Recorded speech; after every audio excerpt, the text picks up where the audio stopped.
When listing an item, there's a very important thing that you need to know. If your item is heavy or it's a very large box, there's a little link after you put the price in called exclusion list.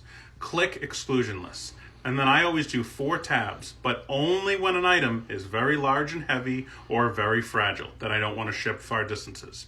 The 4 tabs that I click are Alaska, Hawaii, so it will not ship there. Anything that you tab, it will not ship to those locations.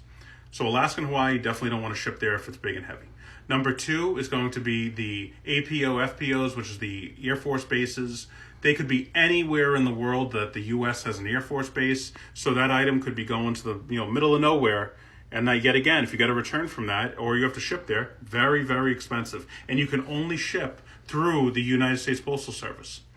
The third one is doing the post office box. You don't want to do post office boxes, and here's why. Because if you allow post office boxes, then UPS and FedEx do not ship there. So if your item through priority mail would be $52, but UPS and FedEx would be $17 to ship to, if it says PO box, you're out of luck. You have to ship to that PO box through priority, so you just cost yourself a ton of money. The fourth one is the U.S. protectorates.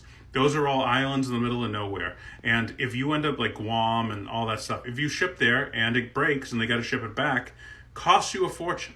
I had someone buy a $100 sewing machine from me for, and I ended up doing the shipping label. It was $86 to ship to that guy because he was in some island in the middle of nowhere. So I canceled that. He understood.